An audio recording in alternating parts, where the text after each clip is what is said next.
on weeks. Scott said, "Oh, I wondered where you were." The holiday summit or I beat it. Okay.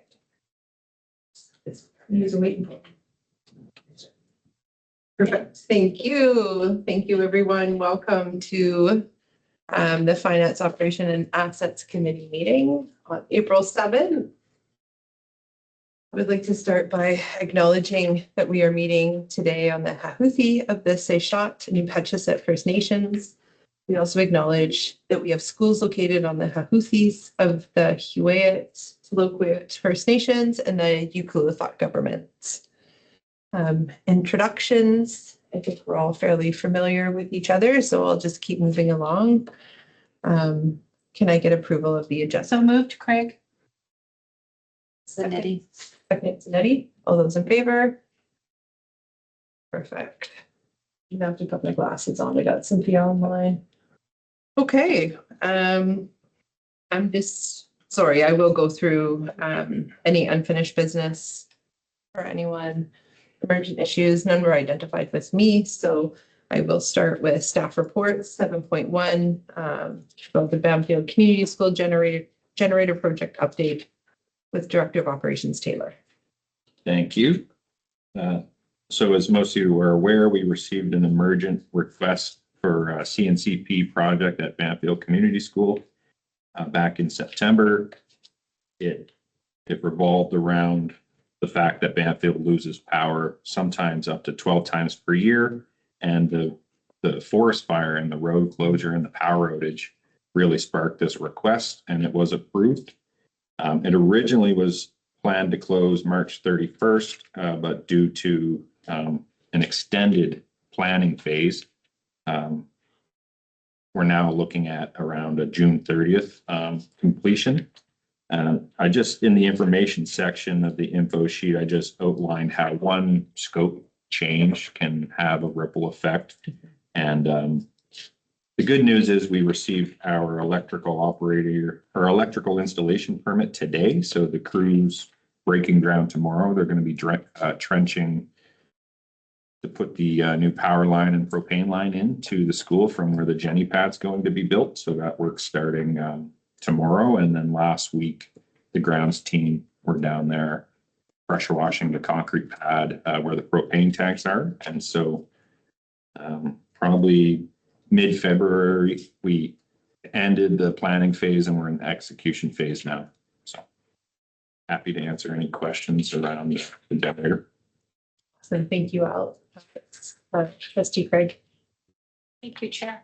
To Mr. Taylor, an amazing amount of extra work having to be done to get this, a safe setup for sure out there. But this is a larger generator than we thought would be needed. But in the end, it will be a great addition to that building when there is an extended length of time of power outages in the community, because that would be able to look after people if they needed a place to go. So in the end, I guess it's going to be all right. Thank goodness we haven't had any serious things happen since this last few months, but thank you so much for continuing to make sure it came into be. Trustee Craig, I do believe that the Bamfield Community School is part of the emergency plan for the community. So not only will it benefit our students and their families, but the whole community. So that is great. Any other? Ryan. Random question. Is there enough propane storage on site to handle an extended outage? Yeah, so part of the planning phase was getting our mechanical consultants involved. They did a flow test or a flow calculation. So with the current propane storage on site, so there's two large 4,800 liter tanks, I believe, with the teacherage use, the school use, and an additional generator. If that Jenny ran for 2 weeks straight, we'd have enough propane on site. Wow. That is impressive. I'm going to go Trustee Orr and then Trustee Zanetti. Thank you, Chair, through you to Mr. Taylor. this is, I love this. Thanks for getting the project keep going. I'm just wondering, with the larger generator and the more time, what was the additional cost? I know it wasn't to us, but I was just curious what the additional cost was. Yeah, so the project isn't completed yet. We did receive $100,000 in funding. And so when I originally did the budget for the application, I had predicted about 75,000. So that 25,000 was for contingencies. And it does appear that we'll still be within our target. Oh, great job. Good for you. Thanks. Thank you, trustee Letty. Thank you, Chair. That was my question. We're still going to be able to cover all of the costs. Yes. And because we have a later closing date, that's fine. The funds are still coming regardless. Yes. Okay. And then one more question, please. A lot of community centers and halls and schools become emergency, marshalling centers and so on. Because of that, does the ACRD or the government give us extra, like the government's paying for this anyways, but is there any kind of, if it did go over, would we be able to recoup funds from another source or? So before I applied for the application, I had reached out to the ACRD, the State Operations Center, just to ask them if they had any funding, and they were definitely interested to have those conversations. When this funding opportunity came up, I said, hey, well, we might be able to have this internally. But if the budget did look like it was going to be overrun, I could easily pick up that conversation again. Thank you. I do believe in some instances, if it is a longer event, sometimes ECRD or the government will kick back to reimburse districts or municipalities or whatever. So I think that there would be that option too if we were ever in that situation. Okay, any other questions about the Gonville generator project? Seeing none, we will move along to 7.2, 26-27 minor capital update with Director Taylor. Thank you. Since the last time I presented this to this team, we have received our C-bonds letter, so our capital budget outcomes and next steps. And so in the info sheet I prepared is just a summary, again, of what we applied for and what we received. Happy to say that the Dunn HVAC second phase project has already been tendered. So that project has begun. The BC Hydro Co-op implementation project, we have the engineer lined up and the two DDC contractors and our internal team preparing for that project. The cold vehicle storage for the food program. So Kirsten Nesbitt is going to be leading that one. I know she'll be working with Nourish Cowichan and other nonprofits to see if there's any fundraising or collaboration where they can input funds to get a larger vehicle. Wickinninish Phase 1 interior refresh. So project kickoff meeting happened. This one's mainly looking like internal resources to see this one through. McQuina re-roof. So this one tendered April 1st. We have our on-site meeting with the contractors tomorrow.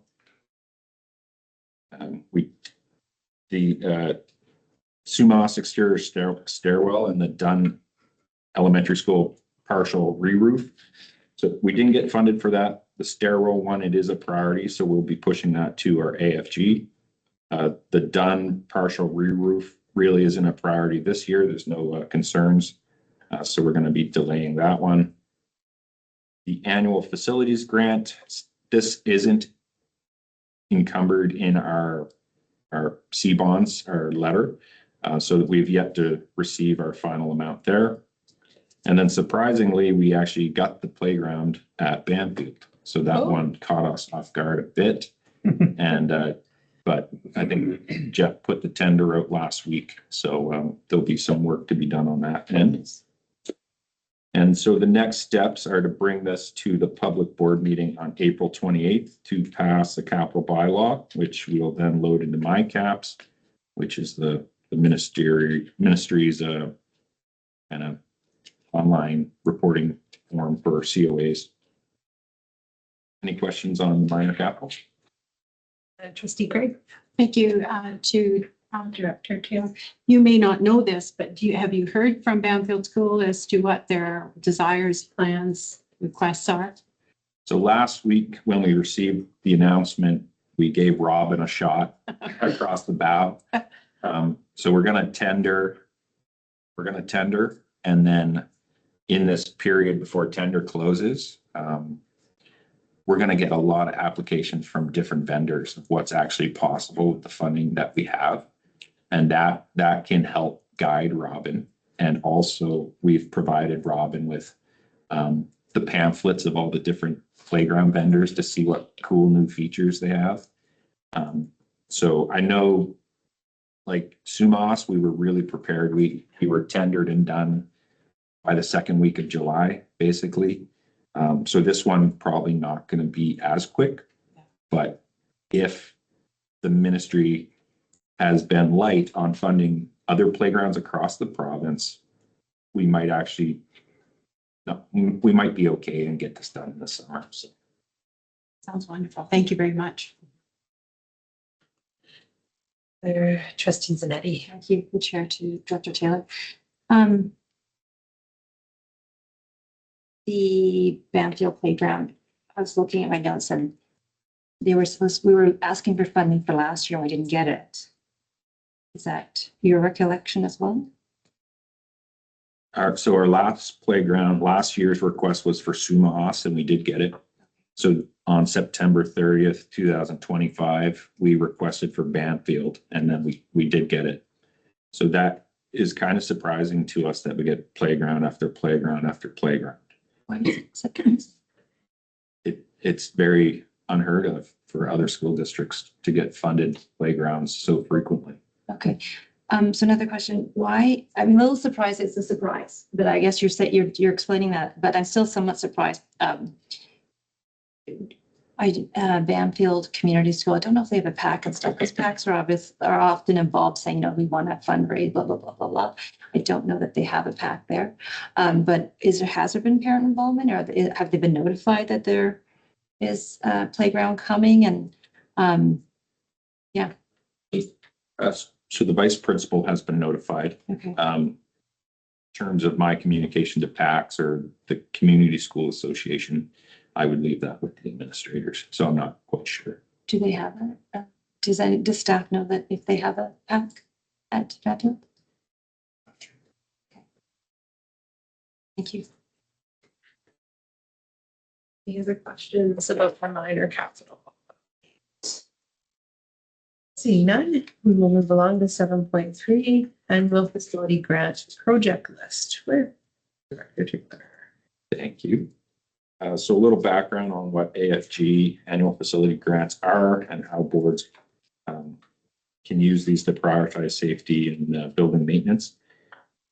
And then in the information section is our table with our project priorities, and I'll quickly run through these.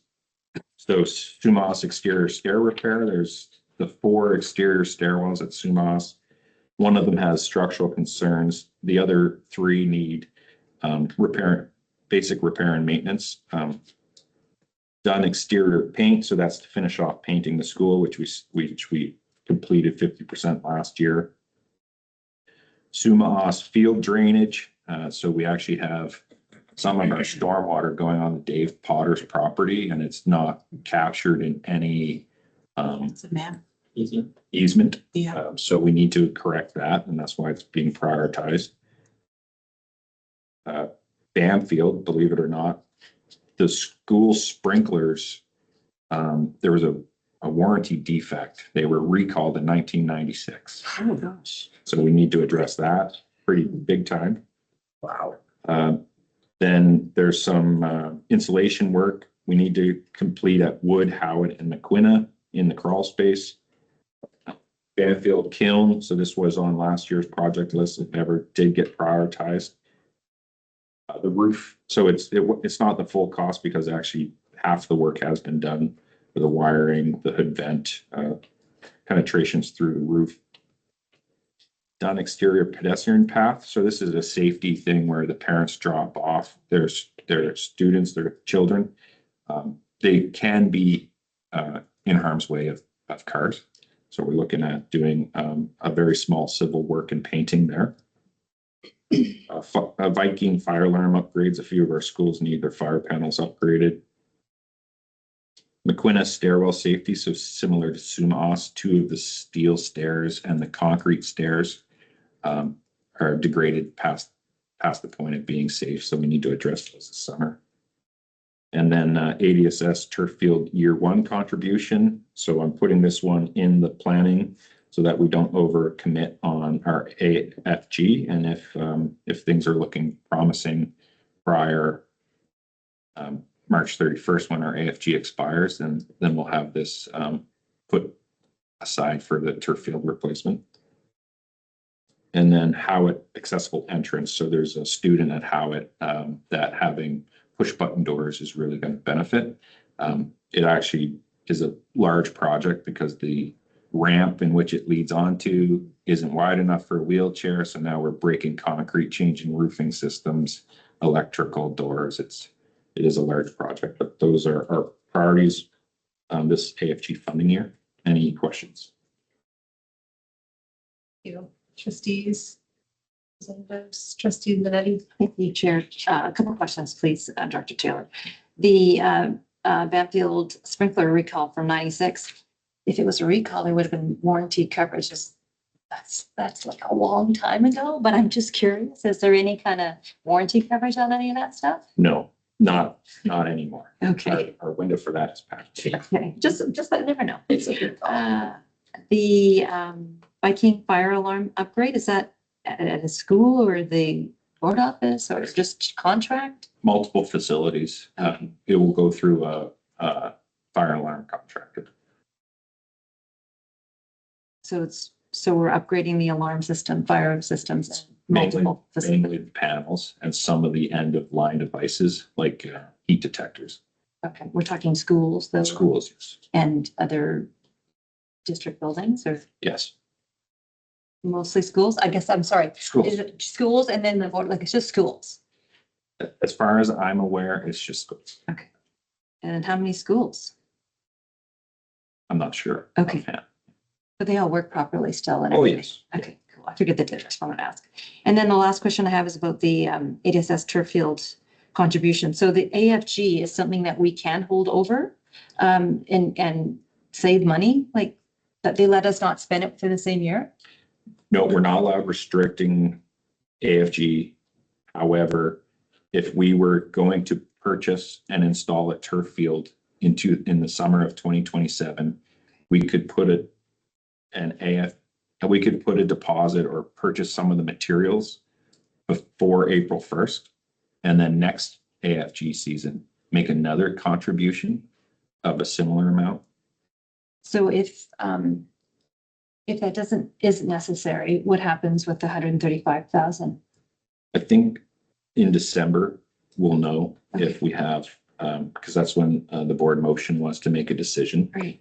We can add other projects to the AFG list. So you have a lot more priorities yes. and stuff like that. So I was, okay, great. Thank you for answering that. Thank you. Trustee Ransom?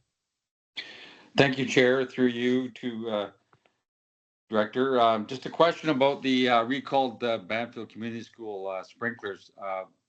How does that work financially? Are we prorated on that, or do we get full credit? Because the recall is so outdated, there is no full credit. No, it will be Viking, who's a sprinkler technician. They'll be going down to Banfield. So most of that cost is contracted. So the full 183,000 will be spent on that project, even with the Yeah. recall? There's some so in all these costs, I've incorporated internal trade wages as well. Right. Yeah. So some of that's contractor, some of that's internal. Okay, great. Thanks so much. Any other questions? And facilities for seeing none, we're gonna move along to the 27-28 major capital plan submission. With Director Taylor. Yes, thank you. I wanted to get this one on the agenda because I believe this is our last Finance and Operations Committee meeting before June 30th, which is our deadline for applying to the ministry for our major capital programs. So last year in the table, these are the programs we applied for. So we had Wiccan-Inish expansion, modular, Wiccan-Inish expansion, ADSS modular expansion, ADSS expansion, Ucluelet staff accommodations, and then a series of seismic upgrades. And we did not receive any of our major capital projects that we applied for. The last major that we just closed on March 31st was the seismic mitigation program at UES and USS. And so I wanted to highlight in the information section that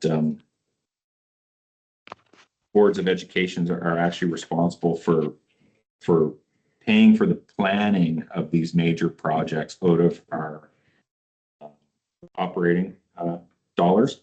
And so all previous, to my knowledge, I can't speak for Greg, but we've made these project plans using the resources we had at hand.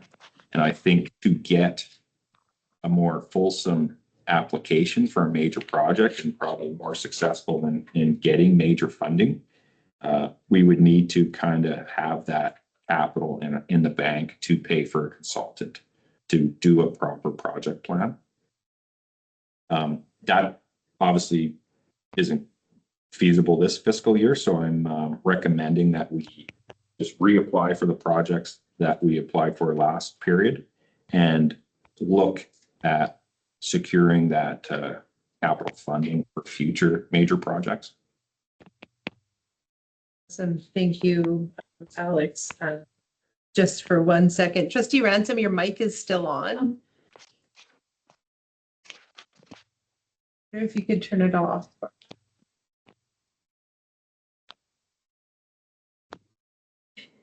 There we go, perfect. Thank you, Trustee Crick. So thank you, Chair.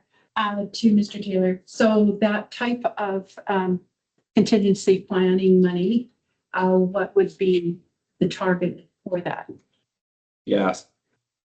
Like to hire a consultant, you're looking at 1 to 2.5%. So on a $25 million project, you're $250,000 to $625,000. So there's so much involved in a major capital project, from engineers, permits, environmental impact, hazard assessments. So what the consultant would do is they'd map all of that out and they'd have a Class C, Class D cost estimate that you would use for your application. I have a quick follow-up. Yep. So would it behoove us then to prioritize those 4 top projects? Are they in list of where you think we should have them, like Wiccan-Inish first, second, ADSS third, fourth? Is that what you're thinking? Or is it just? I think to spend that sort of money, $250,000 to $625,000 on a project plan, you would have to have a dire need for that project. Okay. And so I would recommend the board really evaluate the long range facilities plan and maybe pick Pick one. the top priority. And you may come to the understanding that is the investment versus the return is not critical right now. And it's for the new board. So thank you. Superintendent Faber. Just 2 points. Our understanding is that the seismic program is basically on hold anyway. Yes. So it wouldn't make sense to try and prioritize one of those. And I think the staff accommodation is more a political statement than anything. So I think we'll be looking at whether we can demonstrate, yes, that's really the priorities. And then just a point of order that the recommendations at the bottom are not just for this meeting, but just what will be going forward to the public board meeting. Awesome. QP President White. Just a couple questions. So 250,000 to 650,000, that's per project. That's what that a consultant would cost. That would That's 1 to 2 point. That's just the calculation of a $25 million project. Correct. So if there's a project that's for 44 million, another one for. It's a lot of money. And is this sort of a district norm that other districts do this? Hire consultants for this exorbitant amount of money? And also, have we done this before in any scale? Other districts do hire consultants to write project proposals for them. At the EFMA conference I went to last year, it is common practice. I'm not sure if historically we have done this. Not, yeah. Trustee Zanotti, thanks. I had the same questions about past practice and other districts. So when you said, oh, sorry, to the chair, Director Taylor, sorry. When you said that you believe that they do and it's common practice, I got a little confused. Are some of the districts doing it? Is it something new that we're doing? 90% or 30%? Like, do you have any more information? Because, yeah, I'm curious. So the seismic mitigation projects, those are ranked on a scale. So the highest priorities were actioned first, and you probably didn't require much of a project plan to get approved because a third-party consultant rated our facilities. So that's likely why New Cluelet Elementary and New Cluelet Secondary got approved without a detailed project plan, is because they were already on the ministry's top list of priorities. For expansion projects and new schools, other school districts are hiring consultants to do this work. I'm not sure what percentage. Can I got a couple more. You've got John Howard down here twice, but that's just a typo, I'm assuming, right? Yes, one of them should have been a different school. Okay. And then on this info feed, it talks about an excerpt. The information section talks about an excerpt from the capital plan instructions. And it goes on to say a Board of Education is responsible for using its local funds. Now, does that mean the separate funds that we have in local capital? Saying a nod. And the only way they can get there is through your operating fund. So yes, it's however it gets there. And we don't have, I think we have some local capital. We don't have a lot of, if I'm not mistaken. Okay. And what is cost? It goes on to talk about submission and cost D/C estimate. What's DC? That's a high level. That's like a high level cost estimate. So D is high level. C is narrowing it in even further. Cost DC estimate. Okay. It's a trade. It's kind of a Trade. trade. Okay. This is a lot of money, so I'm just trying to figure out, so this is, from what I heard, Superintendent Claver saying, is we don't have any plans. Well, the seismic things are all on hold. The top ones would probably be the Wickininish and ADSS expansions. Where's my question going? I'm just curious about, as trustee, sorry, Craig said it's for the next board, but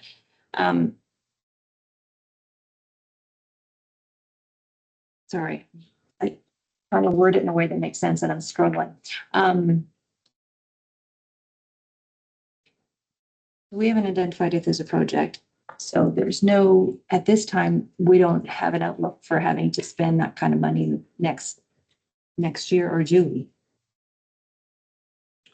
On the consultant fees. Yeah, from what I understand, there's nothing identified here. I mean, we do have that long-term facilities, and I know that there's an expansion of ADSS and the initial set capacity. So that's why I think Superintendent Claver is saying those would be probably our priorities, but we haven't actually identified that yet, have we? Or is it identified? Just jump in a little bit. Our long-range facility plan is what really sets this up. So when we look at our enrollments going slightly down, eventually they do go up at ADSS. Wickinninish is very tight already, we know that. Our long-range facility planner suggested we try and tie the Wickinninish expansion with their seismic upgrade, but we know their seismic upgrade numbers scoring is not at the priority level. He said maybe by tying those together, but given the fiscal restraint we're seeing right now, honestly, I don't know how much of these are going to be allowed. And right now, right this second, we don't have the money to pay for any kind of consultants.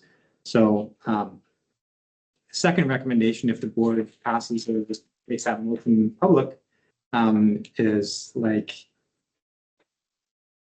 probably not going to happen for a while until we get our finances in order, find some restricted local capital. And then the board will have to, we can ask for these and that doesn't cost us anything. Okay. But paying for the consultants would be probably the next round or the round after, even where we say, okay, actually, these are priorities, these are long-range facility plan. Get our contractors to estimate why we would need it and how much space we'd need, what it would cost. So this is more, I think that it's more of a heads up that down the road, we're probably going to have to invest in a plan, but that can't happen right now. As far as, so I was just trying to get it in my head and understand, we have a capital major plan and we do seem to always submit for them. Yeah. But what I'm hearing is that without a consultant, we're probably not going to get these, but we're going to apply anyways with what we have now. But we don't really necessarily think we could do any of them anyways, because we don't have a local capital. Is that, am I kind of getting that, understanding that We correctly? should apply so it sits on the radar, and then at some point, we Okay. can say, look, we've been asking for this for 5 years. We now have a consultant that's Okay. completed the cost estimates and the scope. Okay, And the stick bills, which are almost double, they're not going to happen. yeah, We already heard that from the ministry, but previously, the board had asked for both those to go into the request, just in case for some reason there'd be a stick build as opposed to modular, but their expansions will not be stick builds in the future. so what if they said, sorry, what if they said, The last one and then Okay. we move on. what if they said, okay, you're going to get $9 million for Wickinninish module?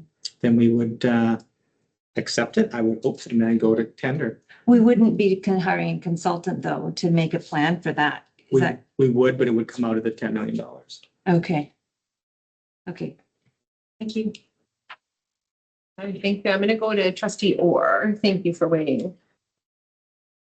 Thank you, Chair. Through you to Mr. Taylor. About the consultant. So in your opinion, it's definitely worth it to hire a consultant because to write the plan is just a lot of work and your time would be better spent elsewhere. Is that my understanding? And he could do a more thorough job and more expert in like cost analysis. And then my second part is what happens if we for the next board, we hire a consultant and for the project, and then the project doesn't go through. Do we still have to pay him that portion of the money? Yeah, so the first part, it's not really about my time. Oh. It's about my expertise, project planning and getting engineer. It's all mechanical engineering, structural engineering. It is really a very specific project request that would have to be created. Similar as we hire architects to lead projects when we build new buildings. You almost need one of those people to work with all the different trades and get the plan down 100%. And that's not my expertise, nor is it anyone on our team's expertise. Fair. Thank you. And in terms of will we have to pay regardless of funding? Yes, we'll have to pay. But that project plan could be used in consecutive years, and part of the consultant would be putting cost escalations for previous years. I don't want to speak for anyone else in the room, but I don't believe we're at the point yet where we need to prioritize this expense for a consultant to write a report. But if and when we get to a place where Wickaninnish is past capacity, we have no backup plans or ADSS, then we need to have money in the bank, so to speak, to bring on a consultant and make sure that we put our best application forward to the ministry. Yes, thank you, Alex. I appreciate your answer. That's awesome. Thanks. Okay, any questions? Trustees and Nettie. Have fun. So, thank you, the chair, to staff. So putting the money in the bank and local capital, is that part of the contingency? Same thing as our contingency fund? Would that be the same sourcing? Well, I mean, in order to put money in local capital, you have to spend less regardless. Right? So whether you realize the surplus in your operating fund or whether you make a restriction and say you have these future pressures, it all comes out. How you get there is basically the same by spending less. But I get your question in terms of how do you get there? We don't get funding for local capital. In theory, they're going to say you get it through your operating grant. So how you choose to set it aside and put it there and what you prioritize and value through your investments is how you come to have a balance in your local capital. And with this conversation, I get it completely.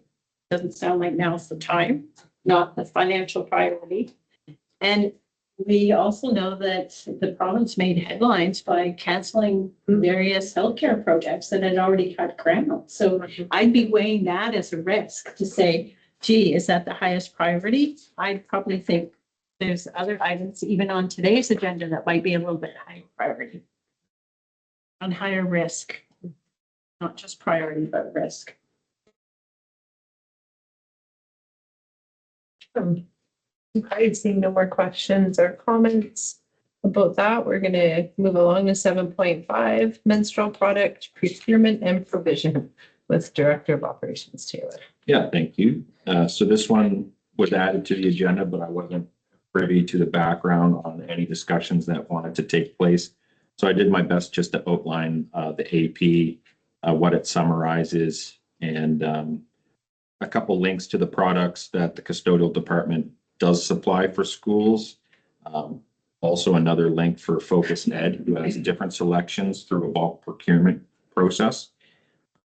I'm actually glad Michelle's here because she has done some collaboration with the administrators to see what's working and what's not working, and has found out that some administrators are purchasing menstrual products from their school funds because the products supplied by the custodial department aren't adequate.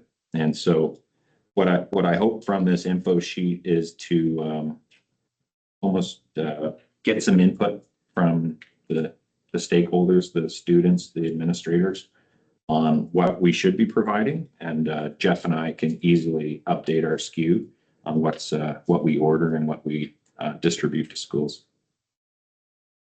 And thank you, Trustee Orr. Thank you very much. Yes, thank you for this. I was kind of prepared to speak to this at the policy meeting when you're bringing the policy up. I did have some questions just regarding around the product. So I appreciate, Alex, you not having any background information, but coming up with the info sheet and then asking administrators for feedback, and Michelle as well as your help with that, because the tampons, I remember them when I was in high school and they were very uncomfortable. So I would like to see, yeah, so it's just some changes, some upgrades to that. So I appreciate, yes, this topic. So thank you. Trustee Craig. Oh, thank you, Chair. To Mr. Taylor. So definitely staff at the schools need to be contacted and some survey and question form or whatever has to go. Do you have an idea, a timeline for doing that? Is that going to put an extra burden on your department? But I think it should be done as quickly as possible. It's important information to have the right materials in the school. Yeah, so creating a Microsoft form survey is very quick, within 10 minutes, and we can start collecting that feedback within a week. And then in terms of changing suppliers, the current selections aren't coming through our typical Bunzel, who's our custodial equipment supplier. So we would be building a new relationship with any of these vendors on Focus Ed if that was the preferred product, or sourcing another procurement method. Thank you.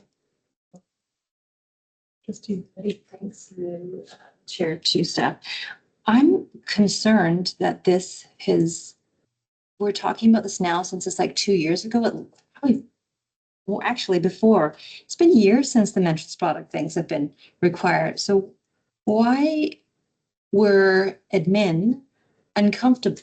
What are the barriers for admin to speak with custodian, whatever the next person is or group, to get products that students want to use? I'm having trouble understanding that. And I'm glad that we're addressing it, but what happened? Can't speak to that. Future. So this conversation's happened multiple times since I came into the district, started working on this, I would say like second month of being here. Working with the previous director of operations, we had some barriers around our supplier, to be honest. We had different values and beliefs around master products, which was a barrier for us to purchase. I think Alex and his team have done a good job. We've had multiple conversations with Alex, myself, and Jeff. Had multiple conversations. I think originally when I first came on, it was a price point. There was lots of barriers to it. And then what happened was product was being provided. And I think when there was not a change happening in the product, schools just continued to do what they needed to do just to provide product for kids. And so, and there are lots of barriers because we have to think about the users of this product that range from like 10 years old until 18, and the variety and the sizing and the effectiveness of product is quite large. And so it's not as simple as buying one product and it suits everybody's needs. So I have sent out an email to administrators again when Alex and I had talked about this. So that email is out to principals, I think.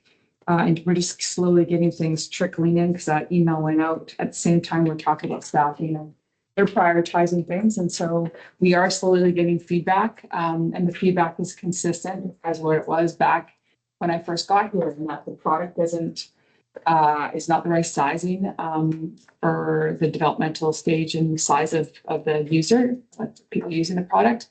I do think the pads are better. They're better than what were originally purchased. I have those in my office, and what Alex, I think, quickly shifted that product and that, but it's still, I think there's some questions around trying to find the best product so that it's being used. So what's happening is product has been purchased and it's not being used now. So now you're left with product you've spent money on and it's not being accessed because it's not suitable.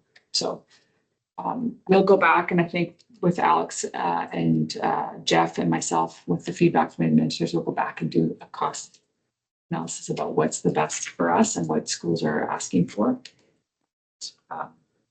We'll do that. And it's about pulling that product out, like money's already been spent, but it's not being used. So that answers the question. Did you speak to me? Yeah, So Greg and then Zanetti. Thank you, Chair. Thank you, Director Bennett and Director Taylor. All that extra work and time, I regret that you had to work through that.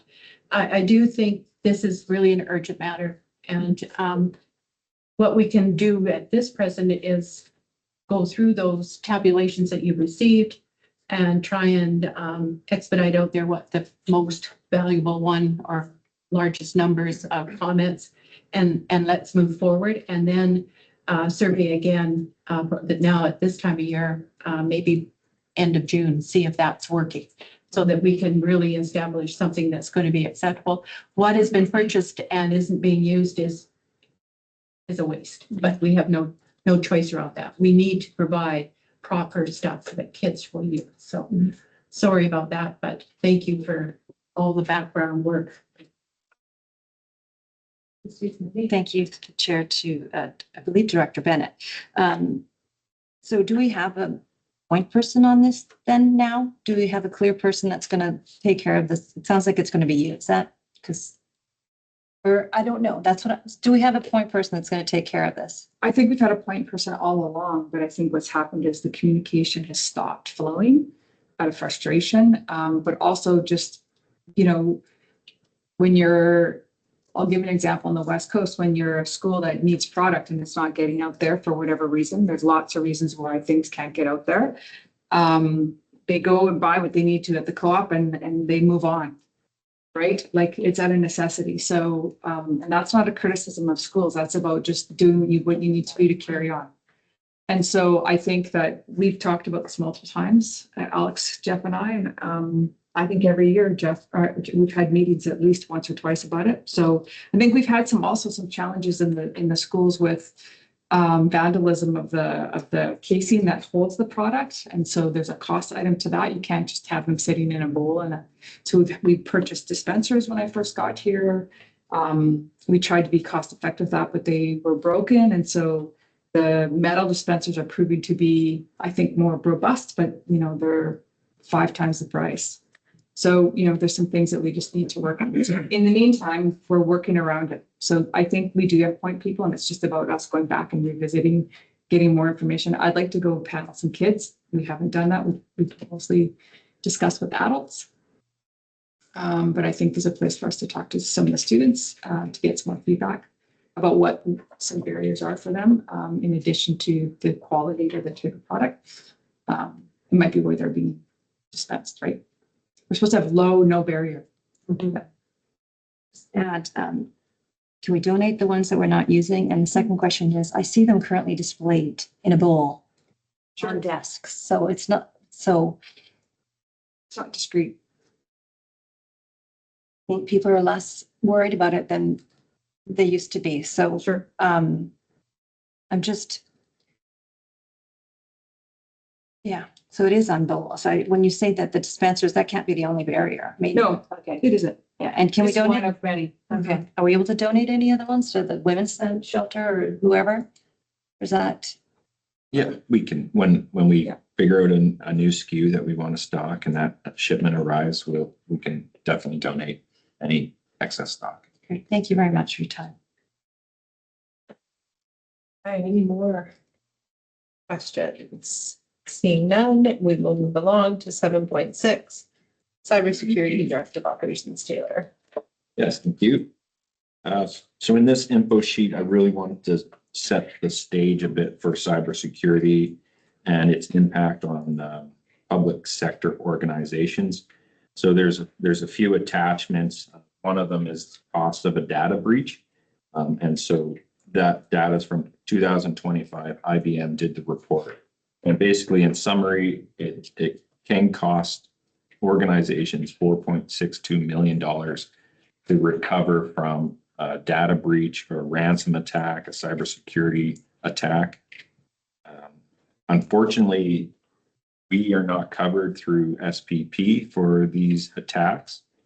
So if we were hit, we would have to come up with funds to deal with this internally.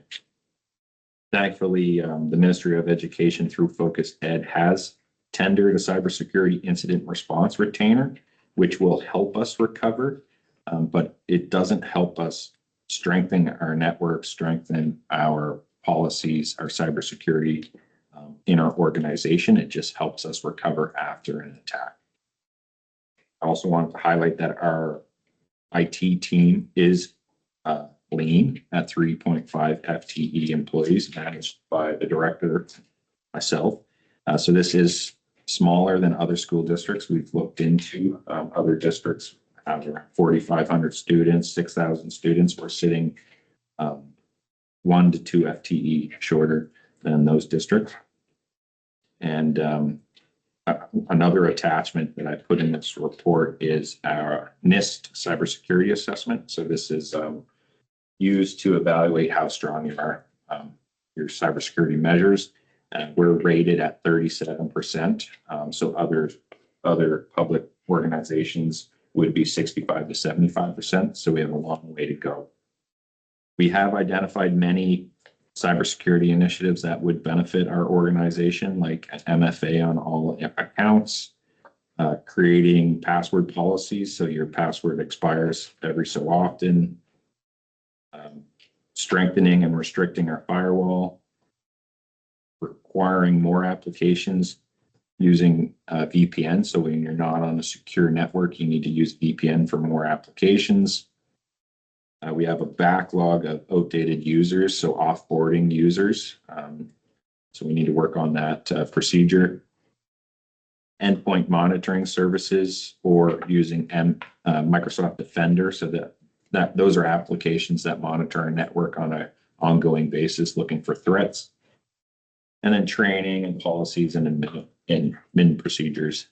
So our team is slowly working through this, but this environment changes daily, especially with AI. There's new ways to become insecure on your networks through our cloud. So it's ever evolving, and our team is really struggling to enact these basic steps. And so I will be preparing a plan for Peter and Jackie that they will then present through the budget in April and May, that would see the IT team get the resources we require to implement these cybersecurity measures. So thank you. Any questions for Director Taylor on this cybersecurity? Superintendent Claver. Just further what Director Taylor commented on, there is options in some districts that large districts probably get it, which is third-party insurance to cover costs, such as that you can personally. But they probably wouldn't even touch us at 37% rate. We'd have to be well up into that 80 or 90%, otherwise their cost would be insane. I'll just also point out that at the AGM this week that three trustees are attending, there is a session scenario on ransomware. So it's very real still with the ministry. We know other districts have been hit. They're very quiet about what happened. Yeah. We know just because they're close and they did a presentation of how Cowichan managed, but there are other districts that will not probably had NDAs they've signed to how they managed through attacks. So whether they were ransomwares or what have you, I'm not sure, but it's something we're going to have to address, or we won't be talking about $650,000 in consulting fees for buildings. We'll be talking about trying to find $2 million to pay around stuff. So that'll be on our hook. I'm anticipating that this will probably be some sort of a temporary term position to get us. The implementation phase is going to take more time than the maintenance. So once we have things in place like so MS Defender is a software program, Director Taylor shared anything that basically monitors our system. So right now we have Monday to Friday employees. If something happens on Saturday or Sunday, we're not going to know till Monday. That's what happened to Cowichan. So that will alert if there's activity that we should be concerned. We could pay a consulting company. I think the fees were how much we're getting. It's like $40,000 a year to have a contract to do it.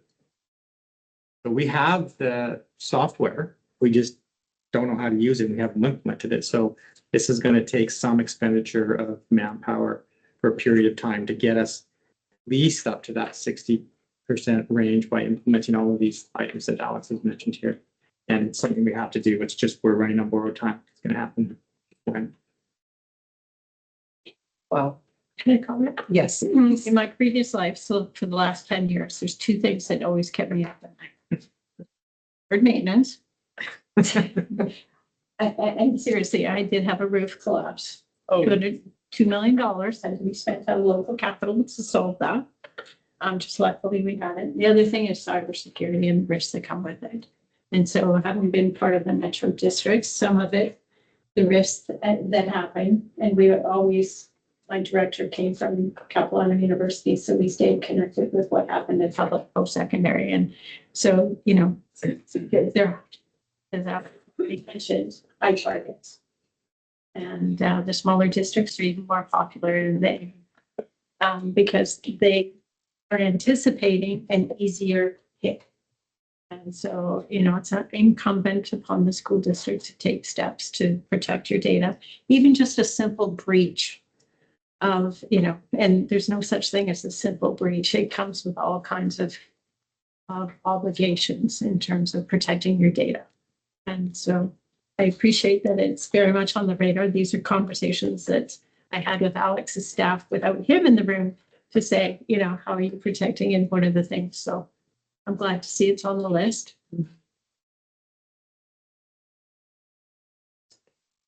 Trustee Orr, then Craig. Thank you, Chair. Through you to Ms. Stewart, actually. When an ask like this comes in, how do you build it into the budget that you've kind of like for a budget for next year's budget that we've kind of already have a very strict time or budget? Yep. And so I put it on the list and I mean, there'll be some things on the list like next year that we are absolutely known and required, such as planning for the October 2026 election. There's a cost to that, non-negotiable. So that's go on the list. We also know that we need to rebuild our operating surplus. So I make a list, I prioritize in a rank, and then I add to the list. And at some point, you're gonna have to have a conversation with the senior management team about what are the highest priorities and what's missed. And then it's the internal conversation. So in some ways, you're almost jumping to the next agenda item, but which is about ranking and prioritization of the risks. Okay, thank you very much. Thank you. Trustee Craig. Thank you. To Mr. Mr. Flavor, did the ministry at one point say that they were investigating this and would have resources to just for districts to contact and get information as to what to do in a situation? Did we not have that conversation at some point? The chair, they're relying on Focus Ed for a lot of the support, but like Director Taylor said, it's after the fact stuff. It's like you've had a breach or you think you've had a breach or you've had an attack. Here's all the stuff we can do. Shut the systems down, bring them back one by one, just clean your data. They basically said you're on your own as far as preparing. All they're doing is telling us, you better prepare, you better prepare, you better prepare. So they haven't secured like one common group to help, because it's really internal stuff, because we're all structured slightly differently. We have Manus Defender, somebody might have a different monitoring program. So we can do it. It's just going to take some manpower. So I really, thank you very much. I'm really pleased to see that that discussion is under bringing back some QP resources here to help us out, get this going. And you're anticipating another question, Director Taylor, around $40,000 a year to have somebody monitor the system?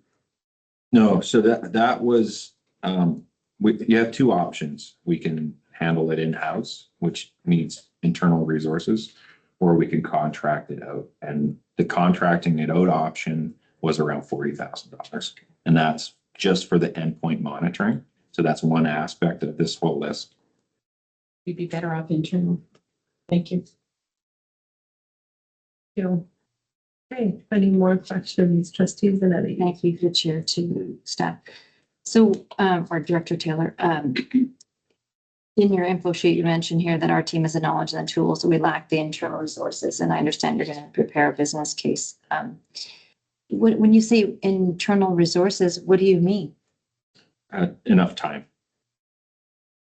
IT Capacity. staff. Staff. Okay. You don't need, so you need money just to hire more staff because you're 1.5 below the average, if I remember what you said, FTE. But you think our staff can do it. So the resources is staff. Okay. Help me remember, or we do not have an IT manager. That person left a couple of years ago, if not more. So that position has not been filled. Correct me, like I said, if I'm wrong. We hired that other gentleman. So the did we stop looking? Could we not find anyone? Are we planning on hiring in IT? Because I know that we did at one point, and why haven't we? Manager. Through the chair, with all due respect, that's really a personnel issue that should be in camera. Oh, okay. But having, trying to respect that and still think that the knowledge of having districts have IT department managers. So that's not in camera, if I'm not mistaken. I do believe if you would like to discuss our IT employees, then that would be in camera because that is a personnel, so. Okay. Resources is people. How many more people are you thinking that we need then? With your plan, do you have an idea? Is that APs? I think as Superintendent Claver mentioned, a 6-month employee to focus solely on cybersecurity initiatives that we've listed here would be enough to bridge that gap from where we are versus where we need to be. And then the team that we have today could maintain those systems. Thank you. Appreciate it. Just a quick comment, just want to be clear, CUPE work belongs in CUPE and not with management, so I just want to be on record that that needs to stay within in-house and not in management. Yes, ADTU President DeVore. Right, works too.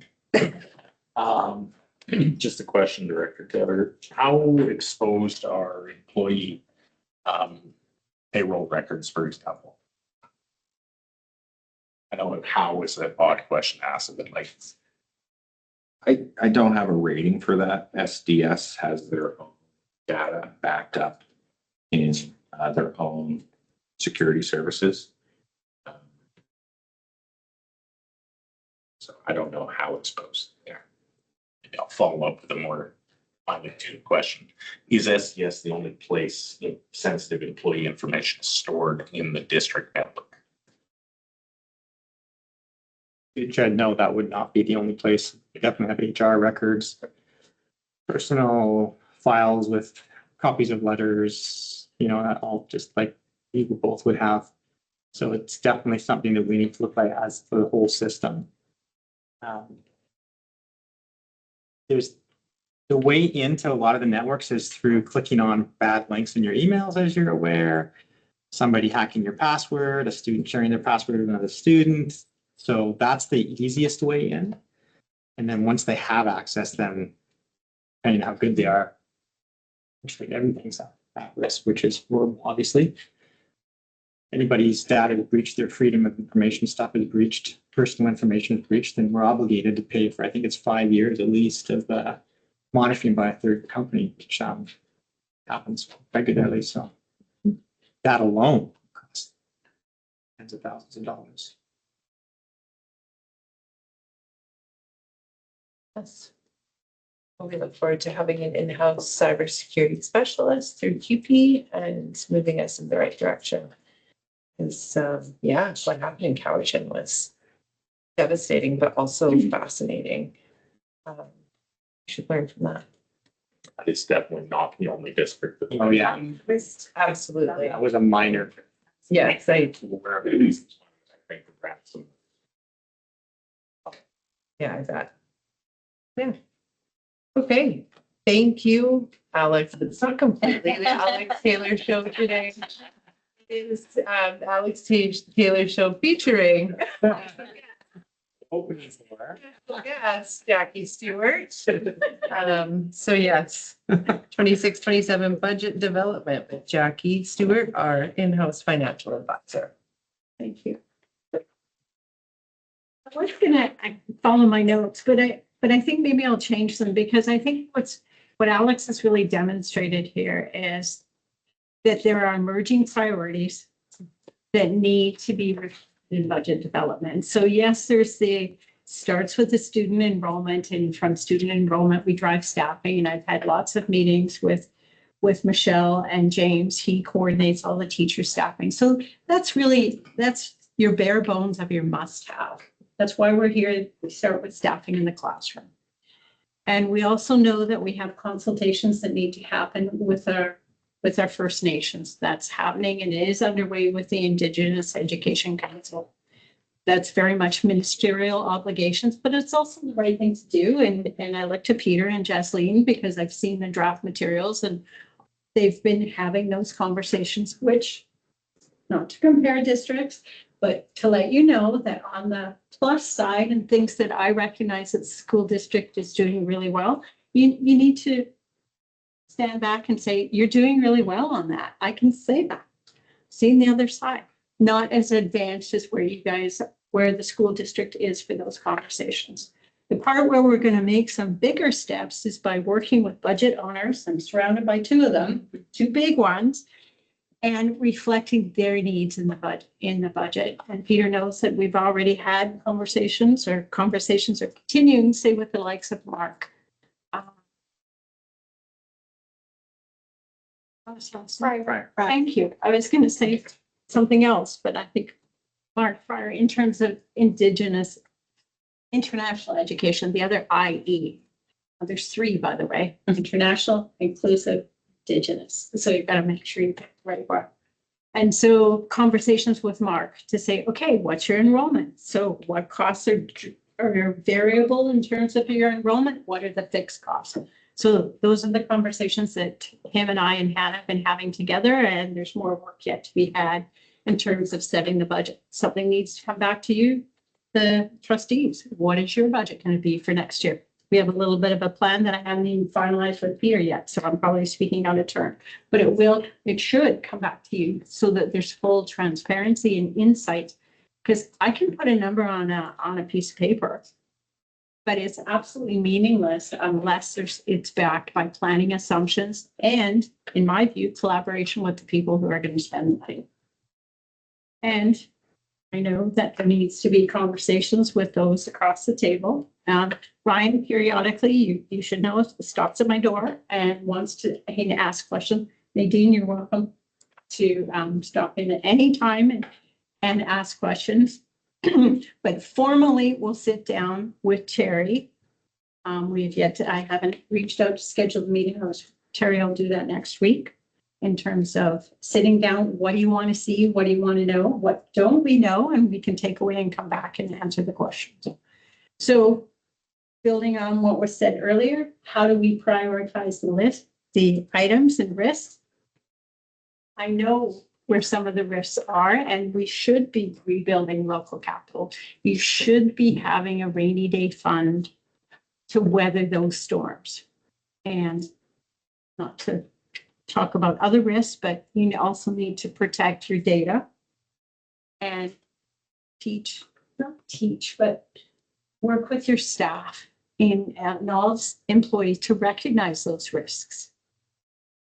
And so that's where the senior leadership team comes in to make sure that we've provided for the fundamental requirements and what those potential risks are that we need to plan for. Some you can accept, like a business case for future capital. Get on the list, but we're also supposed to be developing a multi-year plan, 3 years. So Alex knows I've asked him for a couple of multi-year plans, one specifically on housing. So over spring break, I pulled all apart, what are the rents, what are the costs? And then I went to Alex and I said, hey, what are all these projects? I would like to see a multi-year plan for student housing on how we can adequately provide for the budget. That's small, it's discrete, but it's also controllable because he just adds it to his list of things to do. Same thing goes with the maintenance and even looking at the rest of the overhead is the multi-year plans. It's not just current, but the 2 years out. And it needs to be a rolling 3-year budget tied with student outcomes special. The plan and report that goes to the ministry. So the goal being lots of internal conversations, both with both unions and I didn't forget the administrators meetings coming up. It's on the agenda already. Last part of the meeting, I would have been maybe first, but maybe that's okay. All this work to be done to bring the draft budget to the board at the May public board meeting. Because you all know it has to be approved in June.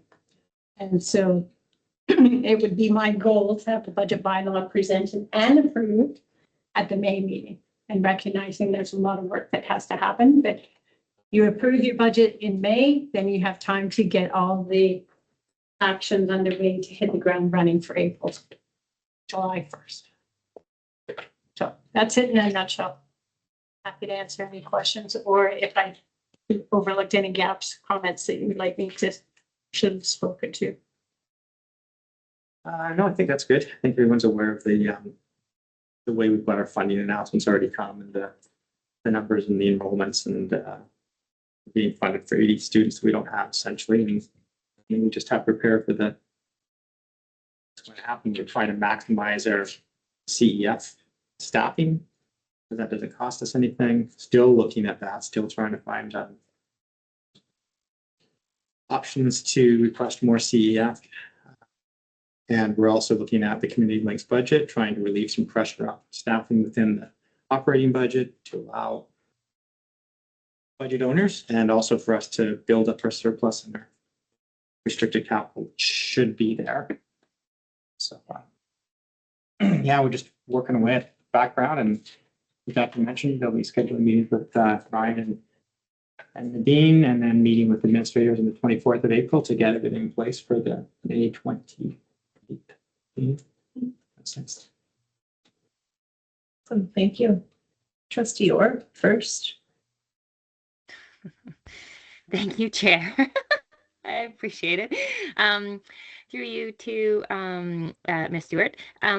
My question is around like expenditures for the 2026-2027 budget, because I know it's kind of based on the current year, and then you kind of estimate. And do we know currently right now, and how are you forecasting for the following year? So you kind of cut out there a little bit. Are you? Oh, sorry. I was just wondering about like expenditures for this current year, if we know where we're at, and then because that would help forecast for the following year. So I was just wondering if we know where we're at currently. This year's budget. This year's budget. I have a spreadsheet where I keep track of the puts and takes, and there's some numbers to the good and there's some numbers to the bad, or not bad. Where my planning assumptions may have been a little bit shy. The one being employee benefits. And so we put the budget at 24%. I did some work over spring break and I ran a report today. So we're looking at closer to 25%. It's actually 25.0 exactly. So I'm watching all the bits and bobs, and we have no choice but to balance the budget, because we have no operating surplus for which to weather the storm. And we also haven't said to the ministry that we're going to run a deficit, but there's so many different puts and takes. So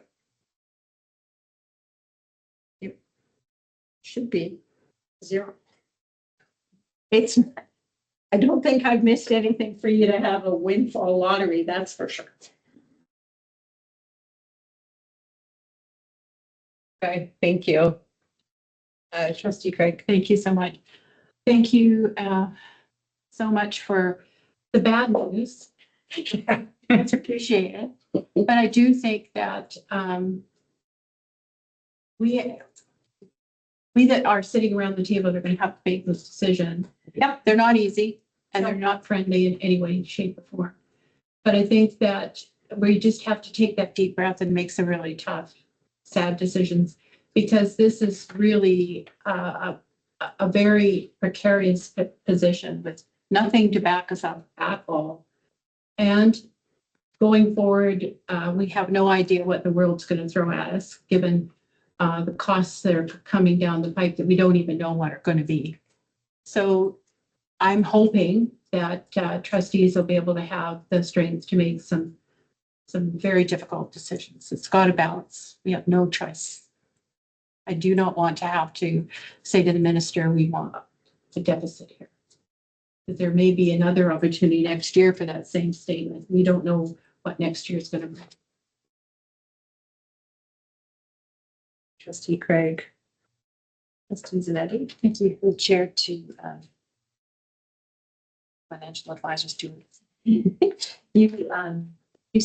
mentioned the employee benefits, and that's been a topic I've heard in the past. It's been a tricky one to find the correct value, 23, 24, 22, Yeah. and so on. Can you help me? Why is that? Do we have more people on sick leave, or are we getting, do we have, what don't I understand? Like what, how? So the cost of employee benefits I've summarized it in 3 buckets. Okay, statutory benefits. So that's your matching obligations that you have to pay for CPP, employment insurance, WCB, and employer health tax. So the federal government introduced a second tier on CPP that's earnings based. So you have to pay up to 14% of earnings above a certain ceiling. So that's new. That came in January 2025. And so I'm getting a nod from across the table. So I think I've got that right. So that's a variable. Whereas the employer health tax is a straight up 1.95% of your payroll. Okay. Next up is pension plans. Different contribution rates for the 2 pension plans. One is higher, about 2% higher than the other one. But again, it's based on earnings. So now you have to understand how much is QP and exempt payroll, how much is teachers' payroll. And you have to have an accurate base to calculate these numbers. Next up is your group benefits. And if this is too much detail, I can be quiet. Okay. Now these are the 2 tricky ones that are extended health benefits and dental plans. And those are largely driven by utilization, how much employees use, because it's flow through. We pay a premium, the employees get the benefits, and if more employees are taking up on the benefits, premium goes up. Okay. And so these are the 2, everything costs more these days.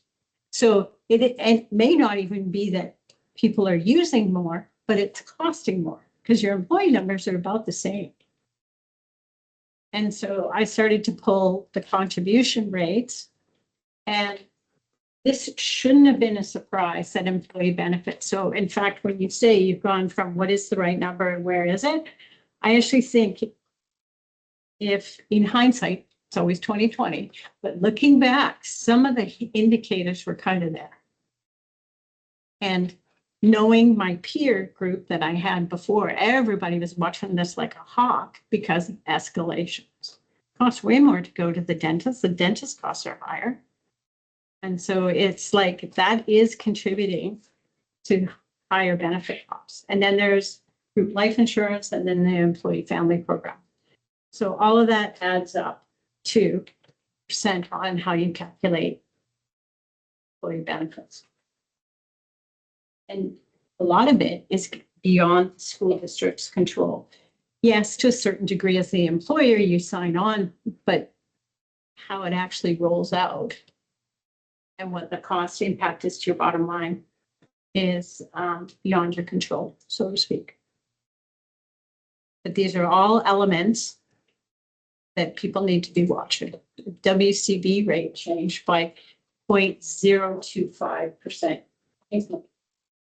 Quarter of a percent. I might have missed a 0. But it was to the positive. But you don't see it because it's just little minute.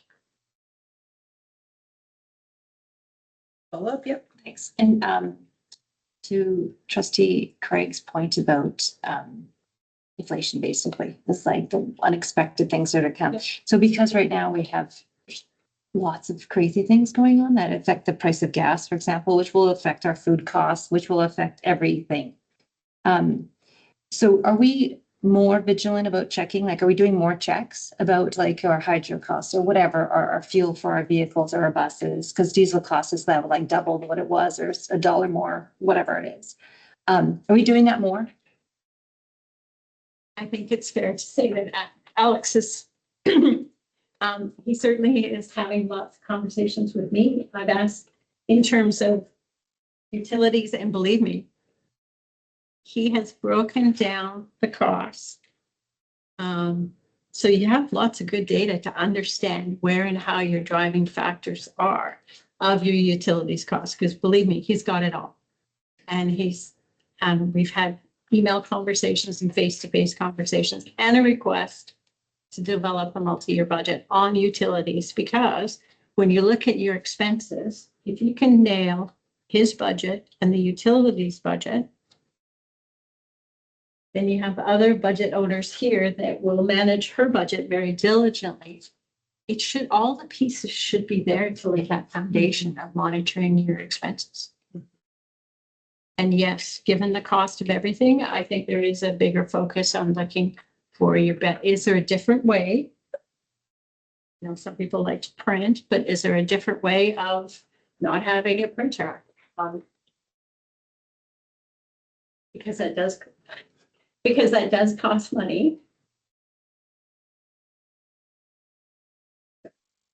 So so here you say yes to my question. Yes. And are we therefore as well putting in a larger contingency fund for that fluctuation of costs?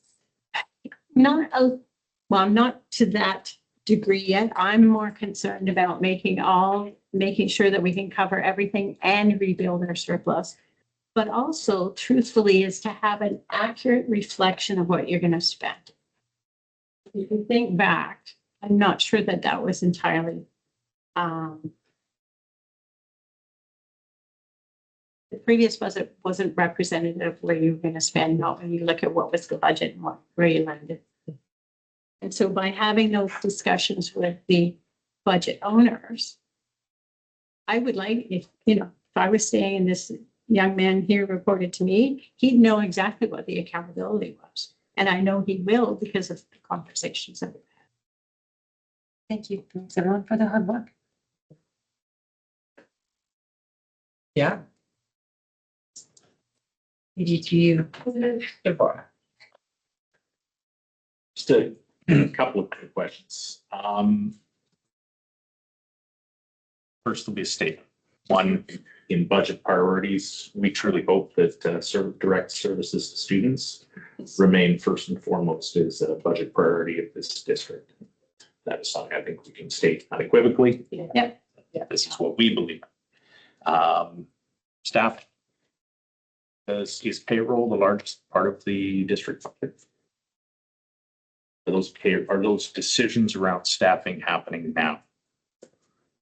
Well, I mean, in terms of staff, the planning that we're having for how we staff schools and how we staff in terms of the support at the highest level, I think it's fair to say yes. It's a rhetorical. Oh, okay. But yeah, trying to get away. Part of the challenge, and I don't think this is this table's problem or yours, is that it's almost like a 2 months too late conversation. And I know it's related to funding announcements and all these other things, but the setting of budget priorities now means staffing essentially is done, other than the extra term temp contracts that will come up. So teachers will be, whether or not surplus, how next year's staffing will look, those decisions have happened. So I'm wondering, maybe, is there a way for the board to consider how its budgetary process happens so that as time goes on, those can perhaps start earlier to ensure a fulsome conversation around how next year's staffing could look at a budget level before it's implemented, if that makes sense. I think it makes absolute sense. Budget shouldn't be something that's just picked up and put down twice a year.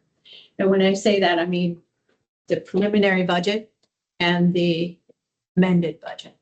It should be a living, breathing, how are you doing on your expenses? What does this look like? And that should be ongoing.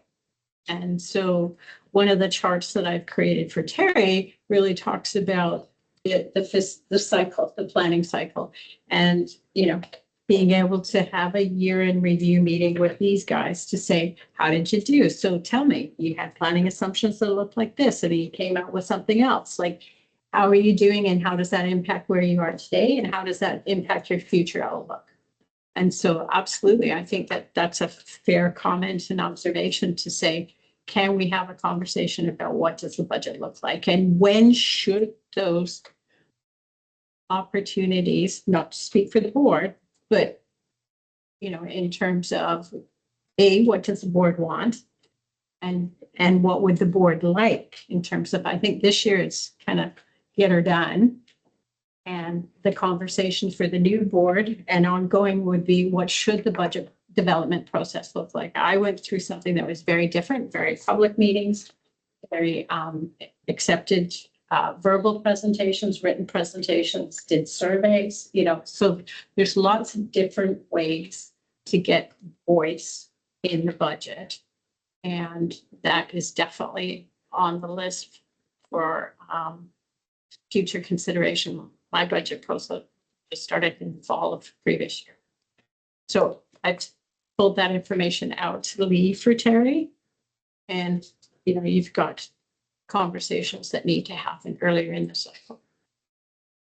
So not to make a commitment for the person that's not here, but I think there'll be a recognition that there are opportunities to define what that process looks like for this organization. Because believe me, it looked completely different when I worked at the university. I would had to have had town halls with the faculty association. It's gonna be arranged. Well, if that's what you would like. Thank you, Jackie. I'm just going to turn it over to Superintendent. Just to follow up with Brian's comment that I think, you know, been here long enough, you can recall we've had lots of different processes and opportunity for feedback that's sort of fallen by the wayside for the number of years. Fortunate that Terry's coming in from a sector that has lots of public input, so that will be normal for her. She's just finished that. And as we heard in her interview with certain areas in the regional district that are more local than others. So I'm looking forward to her putting her imprint on process that is more iterative than one-off. But I also think that budgets aren't just, we don't just create a brand new budget every year. We basically just massage the old budget. And what we've not had, I think, is that regular update to all of our partners and our community, but where are we at?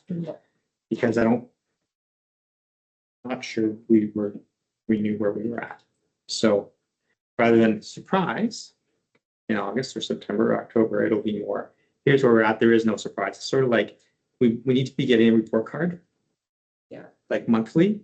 Progress up. Right. We always say parents should not be ever surprised about that report card, the formal report card, which is our audit, basically. So I think that's the other element, is we need to understand where we're going. So when we do have those conversations about what should we do differently, we'll know what's got to go, what we can add, and everything. So I'm looking forward to Terry being here and learning from some of Jackie's experience and developing better processes. Same. Oh, that was a tie. Thank you, Superintendent Faber and Jackie. I appreciate it. That's okay. I was just gonna say the same thing. I thank you very much. I do like that trajectory. I would like to see that move forward. To have that transparency and sort of know what to expect instead of something blindsiding you and trying to play catch up. That's hard to have those conversations with members when you're just trying to catch up. And I know the district was in their own chaos and trying to figure things out. However, going forward, I like that.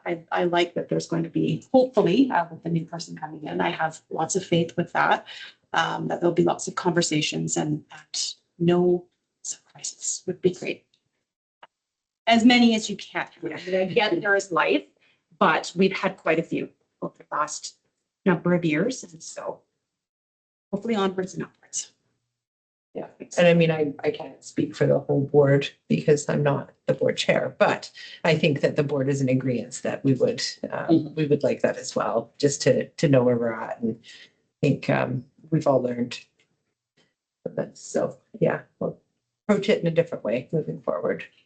Well, we can. I acknowledge there's a whole election thing happening in October, so these seats might be filled with other individuals, but President Dvorak. And just for the record, I'm